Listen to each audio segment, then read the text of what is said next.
Hello students, today we talk about the life process, chapter of 10th class. What is life process? The process which together perform the maintenance job or life process.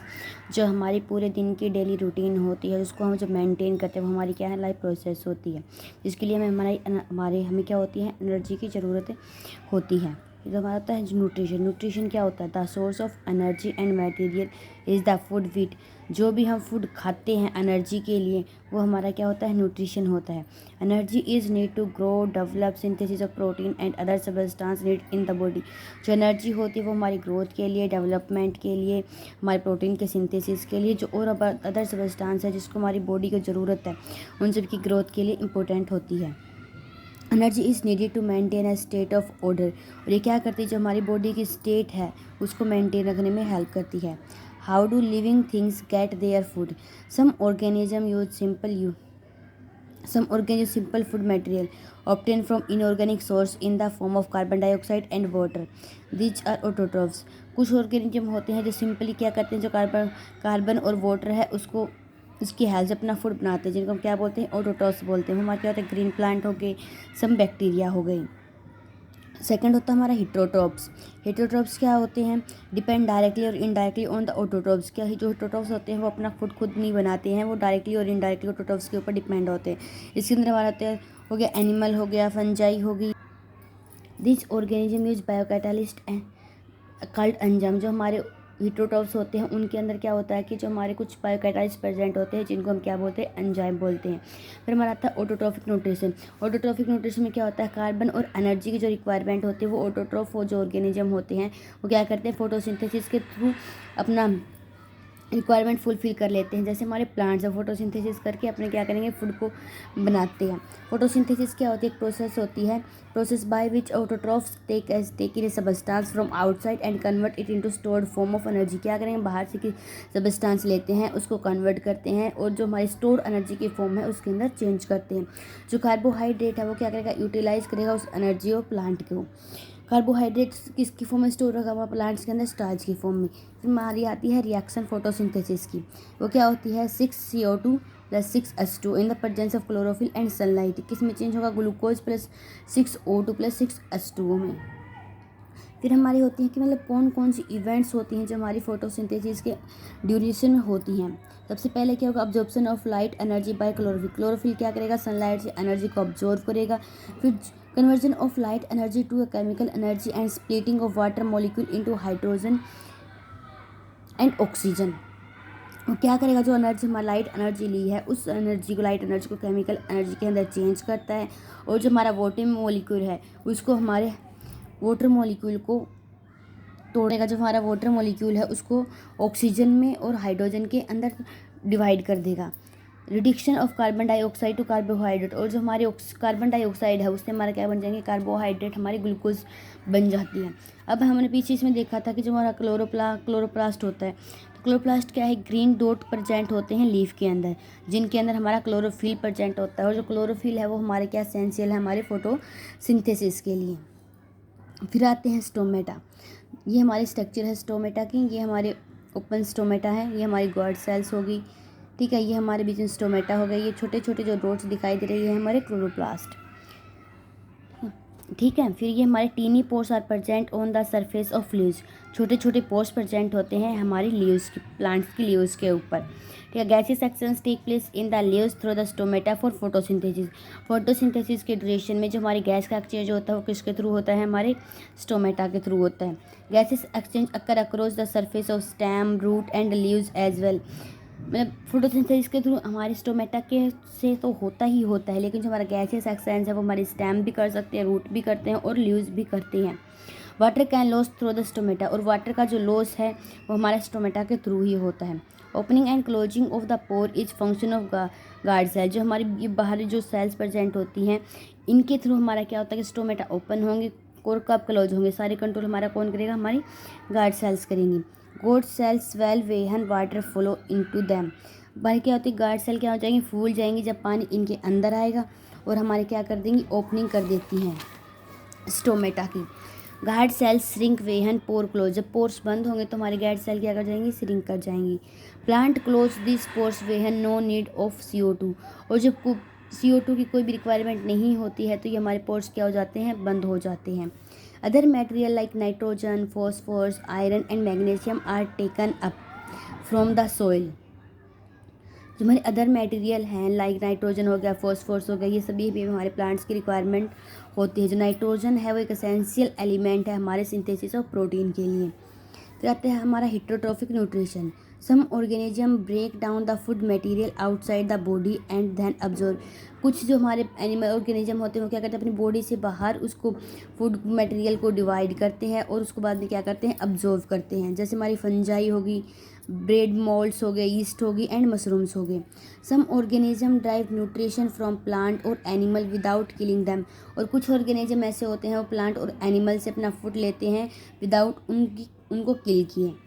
Parasitic nutrition strategy is used by wide variety of organism like cuscuta, ticks, lice, leeches and the tapeworm. जो parasitic nutrition की जो strategy है वो बहुत सारे organism के अंदर use की जाती है अपने फूड की रिक्वायरमेंट को कंप्लीट करने के लिए। जैसे हमारे कास्केटा हो गए, टिक्स हो गए, लाइस हो गई, लीचीज हो गई, टैपवर्म हो गए, ये सब इसके अंदर आते हैं। फिर हमारा आता है how do organism obtain their nutrition, की जो हमारे ऑर्गेनिज्म है वो अपना न्यूट्रिशन लेते कैसे हैं। Digestive system is different in various organism. जो हमारा डाइजेस्टिव सिस्टम वो अलग अलग ऑर्गेनिज्म में हमारा अलग अलग होता है। जैसे हमारे सबसे पहले हम लेते हैं single cell organism. Food taken by entire surface, वो अपनी पूरी बॉडी से फूड ले सकते हैं क्योंकि जो एक सिंगल सेल है वो इन्वायरमेंट के साथ कम्प्लीटली कॉन्टैक्ट में है। इसका एग्जाम्पल हमारा क्या होगा, amoeba. Amoeba take food by using temporary finger like extensions of the cell surface which fuse over the food particle forming food vacuoles complex substances broken down into simpler material. जो हमारा amoeba क्या करता है, जब उसको food दिखाई देता है तो छोटे छोटे फिंगर लाइक प्रोजेक्शन को डेवलप कर लेता है और उसकी हेल्प से उस फूड को क्या कर लेगा, अपनी बॉडी के अंदर इनगल्फ कर लेगा और उसका वैक्यूल्स बना लेगा। धीरे धीरे उस फूड को क्या करेगा, अपनी बॉडी के अंदर डाइजेस्ट करेगा और सिंपलर फॉर्म में चेंज करेगा। जो वेस्ट बचेगा वो उस वैक्यूल्स के द्वारा अपनी बॉडी से बाहर निकाल देता है।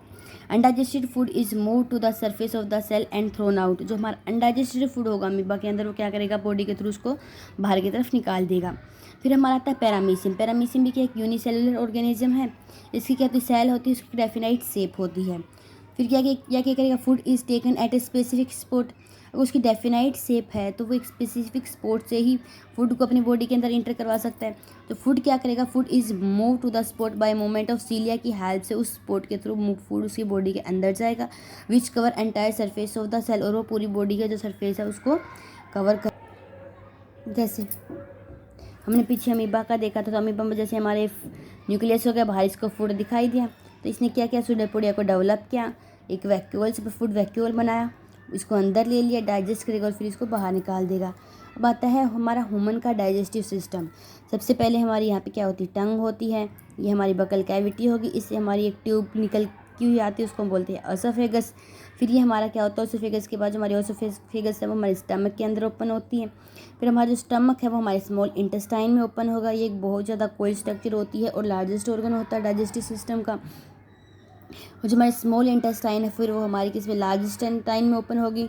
और जो फिर हमारी लार्ज इंटेस्टाइन है वो हमारी रेक्टम में, और रेक्टम के थ्रू एनएस के थ्रू हमारा जो वेस्ट होगा वो बाहर निकाल जाता है। फिर ये हमारे जो स्टमक की साइड में हमारा लीवर प्रेजेंट होता है, जो हमारे क्या करता है, बाइल जूस को रिलीज करता है। हमारे क्या alimentary canal is basically a long tube extending from mouth to anus. जो हमारी एलिमेंट्री कैनाल है एक लॉन्ग ट्यूब है जो हमारे माउथ से स्टार्ट होती है और एनस के ऊपर एंड होती है। When we eat something we like our mouth water. जब हम किसी भी चीज़ को खाते हैं और वो हमें पसंद आती है तो हमारे जो हमारा माउथ है उसके अंदर वाटर आ जाता है। This is actually not only water, वो एक्चुअली वाटर नहीं होता बट एक फ्लूइड होता है जिसको हम बोलते हैं सलाइवा, जो हमारी जो सलेवरी ग्लैंड है वो उसको रिलीज करती है। We inject the complex nature and it has been broken into smaller molecule. This is done with the help of enzyme. हम कॉम्प्लेक्स मिक्सचर को हमारी माउथ के अंदर लेते हैं, वो धीरे धीरे क्या होता है कि स्मॉल मॉलिक्यूल्स के अंदर उसको वो डिवाइड होता है। वो किसकी हेल्प से डिवाइड होता है, वो हमारे एंजाइम की हेल्प से डिवाइड होता है। Saliva contain enzyme called slavery amylase. जो सलाइवा के अंदर जो एंजाइम होता है उसको हम बोलते हैं salivary amylase. That break down the starch which is complex molecule to give simple sugar. वो हमारा क्या करेगा, कॉम्प्लेक्स मॉलिक्यूल को स्टार्च को हमारा क्या कर देगा, सिंपल शुगर के अंदर चेंज करता है। Food mix with the saliva and move around the mouth while chewing by muscular tongue. जो हमारा फूड होता है वो सलाइवा के साथ मिक्स होता है और हमारे माउथ के अंदर चारों तरफ घूमता है, और जिस च्यूइंग करते करते और हमारी जो मस्कुलर टंग है वो उसको च्यूइंग करते हैं।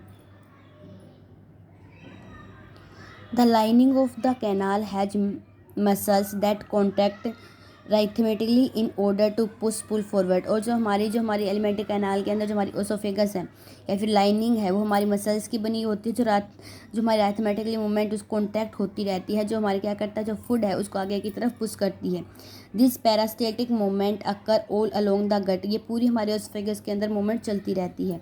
From the mouth the food is taken to the stomach through the food pipe और ओसोफेगस। और हमारे माउथ से लेकर पेट तक जो हमारी फूड जाता है किसके थ्रू जाता है, हमारी फूड पाइप के थ्रू जाता है, जिसको हम क्या बोलते हैं, ओसोफेगस भी बोला जाता है। फिर हमारा आता है स्टमक। लार्ज ऑर्गन होता है which expand when food enter in it. हमारा एक लार्ज ऑर्गन होता है, जब वो फूड इसके अंदर जाता है तो ये क्या कर जाता है, एक्सपेंड कर जाता है। Muscular wall help in mixing the food thoroughly with the more digestive juice. और जिसकी मस्कुलर वाल होती है वो जूस को रिलीज करके और फूड को अच्छे से मिक्स कर देती है। द डाइजेशन टेक केयर और by gastric gland present in the wall of stomach. जो डाइजेशन है वो हमारी गैस्ट्रिक ग्लैंड के थ्रू स्टार्ट हो जाता है। Gastric gland release hydraulic acid, protein, digestive enzyme, pepsin और म्यूकस। ये तीन चीज़ हमारी स्टमक के अंदर रिलीज होती हैं। जो HCl है वो क्या करता है, हमारा क्या करेगा, क्रिएटिक एसिडिक मीडियम, जो हमारा क्या करेगा, एसिडिक मीडियम को क्रिएट करता है which facilitate the action of pepsin enzyme. और वो क्या करेगा, जो पेप्सिन एंजाइम है जो उसका जो एक्शन है उसको फैसिलिटेट करेगा, उसको एक्टिव करेगा। हमारी फिर आता है मुकस। मुकस क्या करता है, protect the inner lining of the stomach from the action of acid under normal condition. जो नॉर्मल कंडीशन के अंदर जो हमारी एसिड की जो एक्टिविटी है उससे हमारी जो लाइनिंग है उसको प्रोटेक्ट कौन करता है, म्यूकस करेगा। The exist of food from the stomach is regulated by sphincter muscles which release it into the small intestine. और जो हमारा स्टमक से जो हमारा फूड स्मॉल इंटेस्टाइन में जाना है उसको हमारे कंट्रोल कौन करता है, sphincter of muscles. Sphincter muscles के बाद हमारा आता है small intestine. From the stomach the food now enter the small intestine. Food हमारे स्टमक के बाद हमारा फूड कहाँ पे आता है, हमारी स्मॉल इंटेस्टाइन के अंदर आता है। लार्जेस्ट पार्ट होता है हमारी एलिमेंट्री कैनाल का which is fitted into a compact space because of the extensive coiling. से बहुत ज़्यादा कोइलिंग होती है जिसकी वजह से कम्पैक्ट और फिटेड फॉर्म में रहता है। Length of small intestine differ in various animal depending upon the food they eat. मतलब एनिमल्स के फूड के ऊपर उनकी जो हमारी स्मॉल इंटेस्टाइन है उसकी लेंथ डिपेंड करती है। Herbivores have a longer small intestine than carnivores because meat is easily digested and herbivores eat grass and plant. They have cellulose which is not easily digested। जो हमारे herbivores होते हैं उनकी जो स्मॉल इंटेस्टाइन होती है वो बड़ी होती है, और जो कार्निवोर्स हैं जो उनकी जो स्मॉल इंटेस्टाइन होती है वो छोटी होती है, क्योंकि जो herbivores क्या करते हैं, प्लांट्स को खाते हैं, उनके अंदर सेलुलोज होता है और वो जल्दी से डाइजेस्ट नहीं हो पाता। लेकिन जो हमारे कार्निवोर्स होते हैं वो मीट खाते हैं और वो इजीली डाइजेस्ट हो जाता है। Site of complex digestion of carbohydrate, protein and fat. ये हमारा जो कॉम्प्लेक्स डाइजेशन है हमारी प्रोटीन एंड फैट की वो हमारी स्मॉल इंटेस्टाइन में होती है। It receive the secretion of the liver and pancreas. और पेनक्रियाज और जो लीवर के सिक्रेशन है वो हमारी स्मॉल इंटेस्टाइन के अंदर आते हैं। Bile juice from the liver एक्रोमिसिस this in addition to acting on fat. जो हमारा बाइल जूस है लीवर से वो हमारे किसके ऊपर एक्ट करता है, हमारी फैट के ऊपर एक्ट करेगा। Fat are present in the intestine in the form of large globule which make it difficult for enzyme to act them. जो हमारे फैट होते हैं इंटेस्टाइन के अंदर वो हमारे लार्ज ग्लोब्यूल्स की फॉर्म में प्रेजेंट होते हैं, जिसके ऊपर एंजाइम इजीली काम नहीं कर सकता। एंजाइम का काम करना उसके ऊपर